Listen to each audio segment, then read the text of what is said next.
Друзья, всем привет! Рад видеть вас на канале Типичный электросамокат. Сегодня мы будем устранять люфты, скрипы амортизаторов у Kuga, M4, Maxspeed и прочих самокатов с данной подвеской.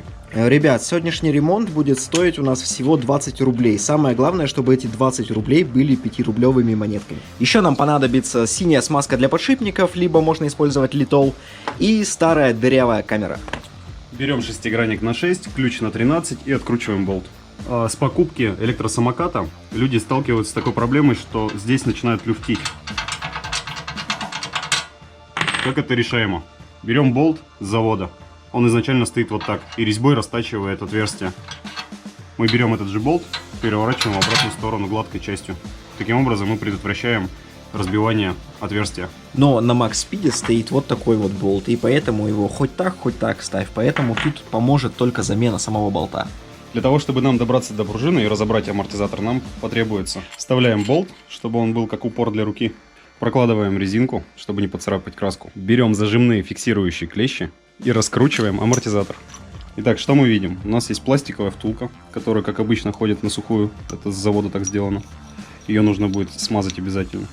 И есть внутри пружина, которая там вот так вот брекает.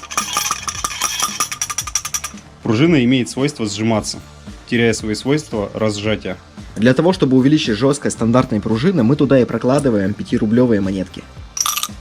Берем старую камеру. Ломаем нож. Берем старую камеру и режем ее в размер пружины. Камера нам нужна для того, чтобы пружина не бренчала, не скрипела внутри.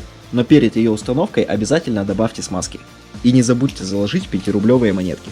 Также смазку добавляете в пружину. Дополнительно можно смазать саму втулку. И собираем наш амортизатор. Собираем амортизатор, затягиваем, устанавливаем его обратно. И со вторым амортизатором проделываем все то же самое.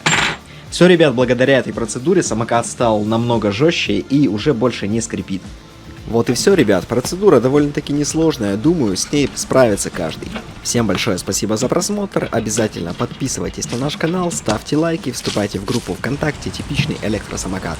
Если вы хотите поддержать наш проект, то можете купить себе что-нибудь в нашем магазине. Ссылки будут в описании под видео. Всем пока-пока.